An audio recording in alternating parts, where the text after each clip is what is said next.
it's such a thrill to be here.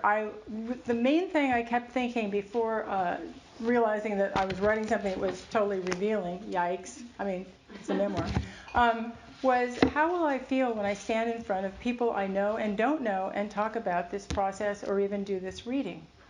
And I suddenly realized that the whole point of having it here at Readers is this is where I came in 1979 at a very difficult time for myself at 29 and my son at 12. Sonoma welcomed us, and the Valley of the Moon welcomed us. The entire county welcomed us, and we were in rough shape. I was in rough shape. James was perfect. But I was fine. James was fine.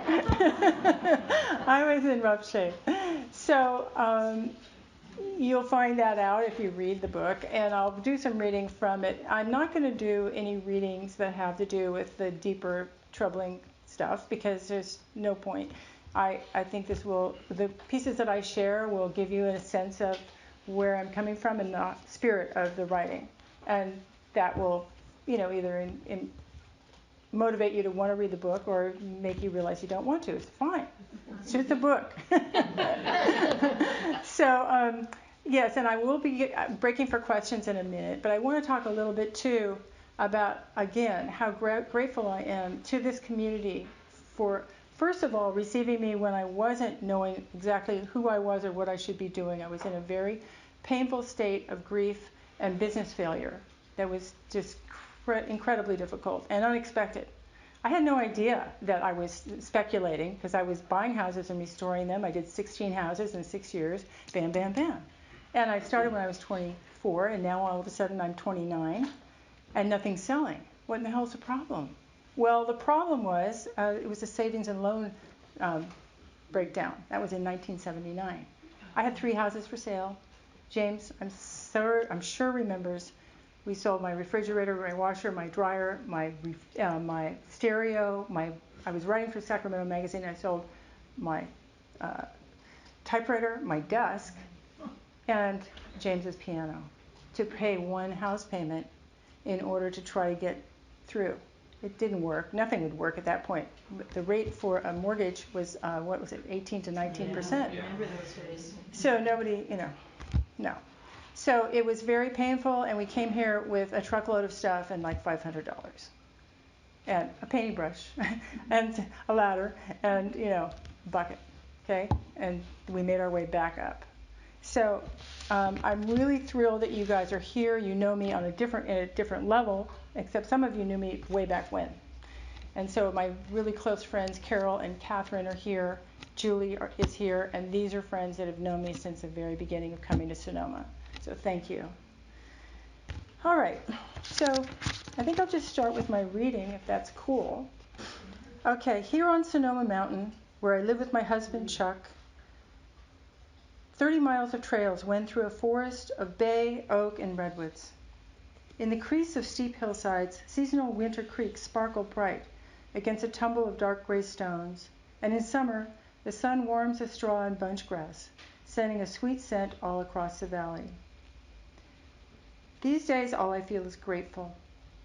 Grateful to hike on a benevolent mountain that did not burn in the wildfires. Then return home to Chuck and all I ever wished I could have. Those grandpa interludes more than 60 years ago are ancient history. Too young then to feel repulsion or even register his actions as abuse, I experienced being close, then abandoned. Close, then gone. Sun and shade, gain and loss. This is contrast. This is how we learn. This is what I tell myself. Childhood experiences leave impressions. Like fossils on a slab of limestone, memories are markings. They tell a tale, but only an outline. Looking back, I cannot re-experience the heat or the pressure that created these memories, yet the impression remains. Impressions add up and become a belief system. Today I feel empathy for any child deeply imprinted by abuse of trust. By the age of 3, I was already on the lookout for whom or what I could trust. Sunflowers and raspberries felt safe and reliable, and Debbie, my cousin, too. But other people, not so much. So I just want you to notice that I did put sunflowers and raspberries on with my chocolate and stuff because, why not? These are things that I love and trust, and I'm so happy to have you guys here to share this with me. So here's another little portion still in the childhood part. Not long. Childhood was a proving ground, a daily test of our ingenuity. Debbie was Amelia Earhart to my Annie Oakley. Durability, likely inherited from our grandmother, was our most valuable shared characteristic. We were convinced we would grow up to be someone. At 8 and 9, we were unclear on the details, but hey, we could be anything, right? When I was in my 40s, at a fancy dinner at Lutece in Manhattan, Chuck's business associates asked me to describe my childhood in the gold country of Northern California. Before I began speaking, Chuck took my hand in his, smoothing my skin with even strokes. This was his sign for me to go easy. I can sometimes be too graphic, as many of my friends know, too revealing for conventional conversation. Before I realized the signal he was sending, I already started in. Placerville in the 50s and 60s, just imagine a cross, between Deliverance and American Graffiti. The stroking increased in pressure, and I realized just in time that this description could suffice. No need to bring up the benign neglect of my depressed mother, the scrubbing and fiddling of my grandparents, or the devotion to weaponry and animal cruelty of my older brother and boy cousins. If I were to continue, I might talk about the gold rush, the perfectly stacked slate along the sunny side of the American River, a legacy from Chinese workers, or about the creepy hanged man, a mannequin above the sidewalk on Main Street that dangles there to this day above the Hangman's Tree Bar. But none of these things were necessary to mention at Lutece, between courses, on a humid night in Manhattan with my businessman boyfriend. Better to conjure up a river, some banjo music, and a vanilla milkshake at a drive-in. Placerville had those things too. Wow.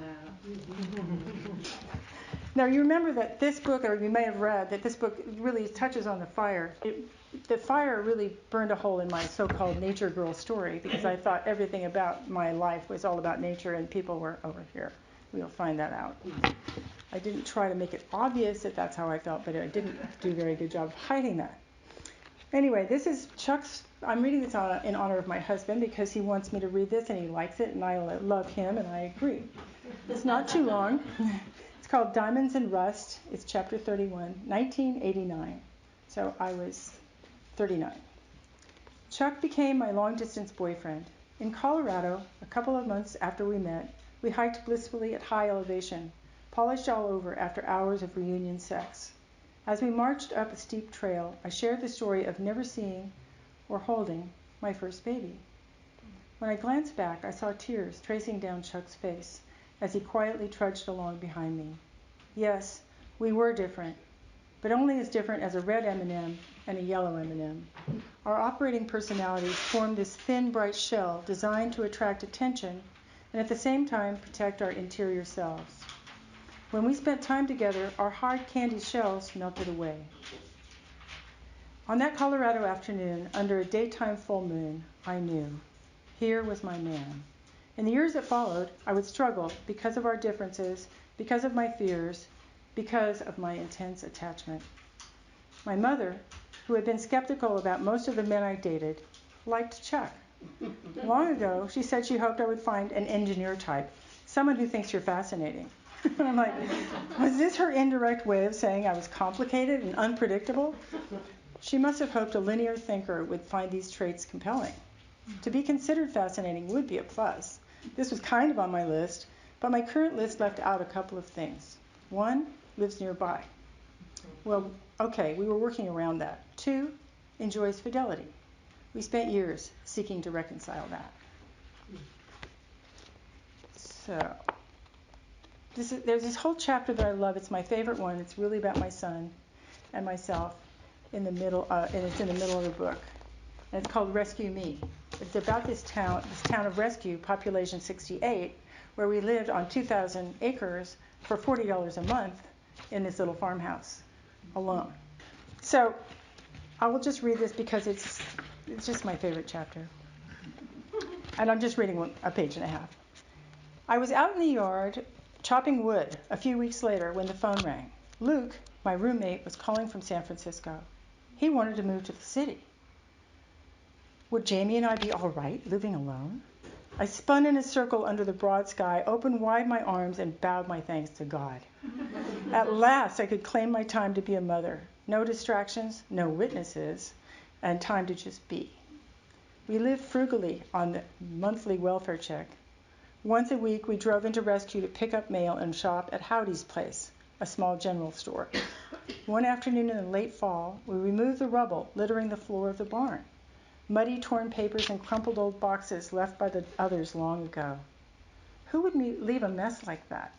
We put our neat cartons of books, poems, and drawings in the center so they would stay dry.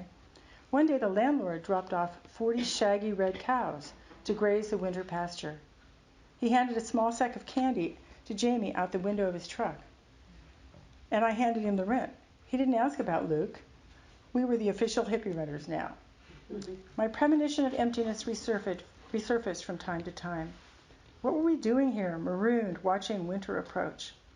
High clouds turned to dense fog. One dark afternoon, our power flickered on, then off, then on, then off. Spooky. In the smelly light of the kerosene lamp, Jamie pasted strips of bright construction paper together into multicolored chains we looped all across the ceiling. A milky fog hid everything, even the low picket fence just steps away. The next day and the next, still no power, still all foggy. When at last the fog lifted, I went to the utility pole and saw a clump of shaggy cow hairs on the switch box. There was no boogeyman, just an itchy cow that left us in the dark. Like the power failure, I learned everything about the land after the fact. Maybe like many things. When the first heavy rains came, the cows disappeared.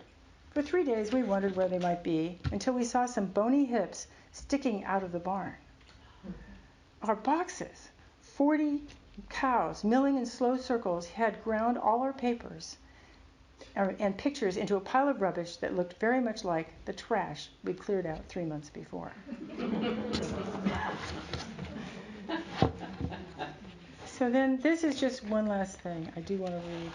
It's about after the fire and about our community. And this is, I think you'll remember that first it was all black and then there was spring, and this is from spring 2018, after the fire. When the rain stopped, the empty burned lots sprouted spring grasses. Lush mounds of poppies and spiky bright daffodils decorated the dark earth. Because the rain was over, heavy equipment moved in. All the devastation would be scraped deep and carted away, including these bright blossoms and green grass.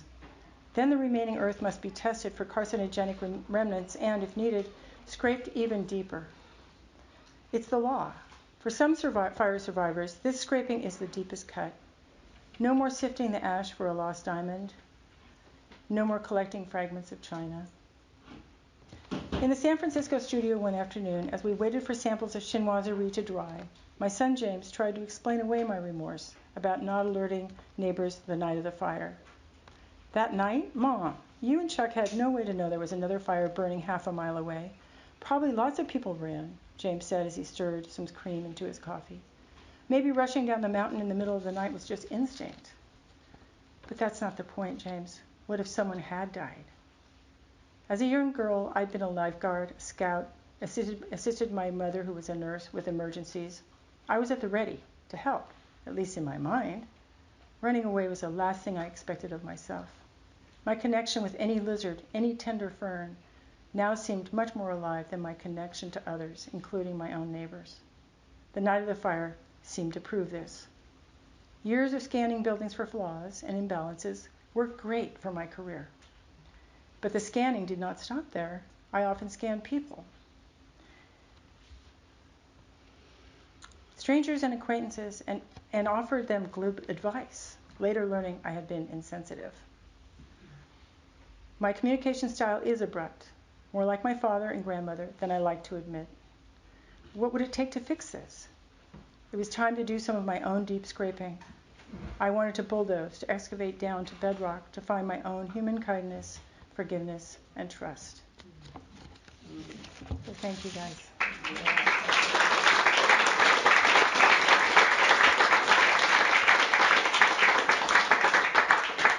So any questions of any kind about anything are welcome.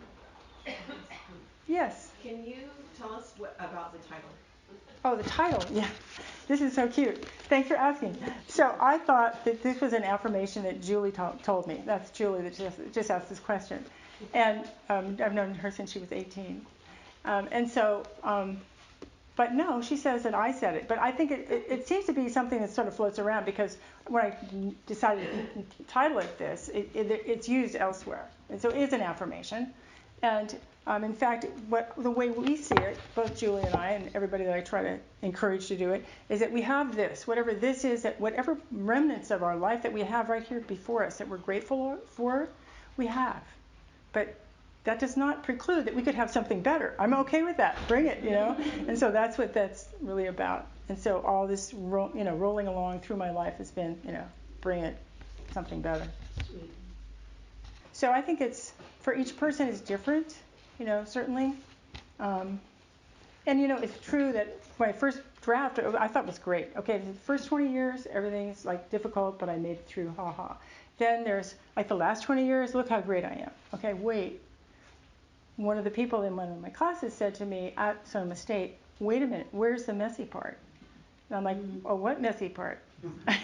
Let's not talk about that. So that was the 20 years in between, when I first came to Sonoma, when I lost my business, when I had to build myself back up, when I was using drugs and secretly, hiding all these things as much as I possibly could. That was the messy part. And that probably took me really 2 years to face it. I had to write it, another year to maybe write it, another year to leave it alone because I was so nauseated by this reality. I mean, it was not easy. So I just want to say. Okay? So it sounds to me like it was probably a healing experience through your writing? Yes and no. It's you're so scraped clear because you think you have something, and then you go back to read it and you realize it's trying to tell you something, like you need therapy. Okay, I did have a great therapist and still do. And so it can be healing. It could be something that you can cause yourself to suffer over your suffering, whether it's because you're trying to write about something or because you're upset about your mother or whatever the heck. It doesn't matter. So I had to keep looking and sort of burning a hole into my own idea of what I was all about. Not just writing, but the way that I proceed in life anyway, because I'm always thinking, unfortunately. So what gave you the courage to write? Oh, that's a good question. So I know this is going to sound kind of, I don't know, self-centered, but from the time I was 8, I thought I really should because I knew so much, right? I think there's a lot of girls in the room that might know the same feeling. This is not unusual for girls, right? By the time I was 12, I had written this essay, How to Be Human. I've decided, I can't understand how I can be human. I don't understand people. And I was thinking there must be an answer, and I should figure it out. And I could put this article in the back of Time Magazine. That would be great. So I worked on that, and I wrote it out perfectly, and it's in the book, What Happened After That. But yes, I was bound and determined to figure it out for myself, and I thought, probably it's not very nice to say that it's for everyone. Maybe I should just say that it's how I figured it out. And so that's sort of what this book is about. I don't think my ideas and solutions are for everyone, but it was clear that from the time I was very tiny, I was thinking hard thoughts and figuring stuff out. And one of the things I love so much, even these sunflowers that we got here today, I was just picking up some sunflowers, and there was this little baby, and I think he was only 3 months old. And his grandmother was holding him up by these flowers, and he was just freaking out. He looked like he was on an exercise machine, and every time so I held it up for him, and he's just like, oh my God, he's just going crazy. Okay, so little tiny, tiny beings are here, and they have all this to impart. So much juice, so much life. And so this is one of the things I'm trying to share, is that you could have the people around you, as I did, not be able to be communicating with you at all. They see nothing of what you have to share, and they share almost nothing. And that is too bad, but that doesn't mean that you're stuck without recourse. So the book is my recourse. But thank you for asking. I was always intending to write this memoir, but I felt I was ready to write it when I was like 25, but I didn't have time. And now I'm retired, and I'm actually having too much time, and this was long before COVID or anything. And I thought it would be a good idea, so I was dabbling with all these classes, which was fine, and writing and bothering my great friends who had to listen to it and all that. But in fact, it was the fire and realizing that life is short, and that at 72 now, if I'm going to do it, let's get it out there, because I can write another book. And not only that, but this whole purpose of being here in Sonoma and doing this learning and being in the Valley of the Moon gave me the opportunity to heal that whole trust issue. And the fire pushed that right up into my face, just sparked all that. So I just rewrote what I had and used these interludes of fire as a spacing so people could get a minute, here and there. And that's how that worked. Part. Yes. Had you forgiven yourself before you put it down on paper, or was there a part that helped you kind of forgive yourself for? Yeah, I have all these cards, forgiveness and all this all around my office, and I have the eyes of Blenheim, which are these incredible Rosicrucian-looking eyes that are on Blenheim Castle up top. And to me, I really know that, I'm being witnessed, and the essence that's witnessing me is also part of me too. So in any given day, I can have portions of myself that are forgiven, but portions of myself are not. And that's why I think you really have to keep kind of cycling back onto it. And even getting forgiveness and acceptance from my family. Many parts of my family didn't want to read anything about it or hear anything about it or know anything about this book. And that's up to them. And, as I think it was a famous writer said, well, you can write your own book. That was true. But, the forgiveness really is an ongoing, lifelong process. And I don't think it's because you have to feel that you're guilty and shame. But shame is a shadow. And, it's sort of like when you're a little child and you have an earache. You think if you keep moving, it'll go away. And so same with shame. And I was very busy moving for an awfully long time. And it was never mine. It was unearned shame. And then all the things that happened after that, because I didn't get clean from that, was stuff I visited on my life. It was difficult for people around me. But that's pretty much evaporated now, I think. Starting to. And I figure I have 20 years now to be all into my new thing, my new phase. As James used to say, oh my God, what is your new thing now?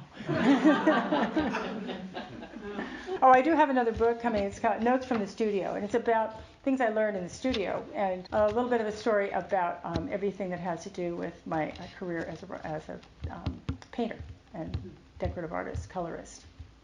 But I think we're supposed to start signing books now.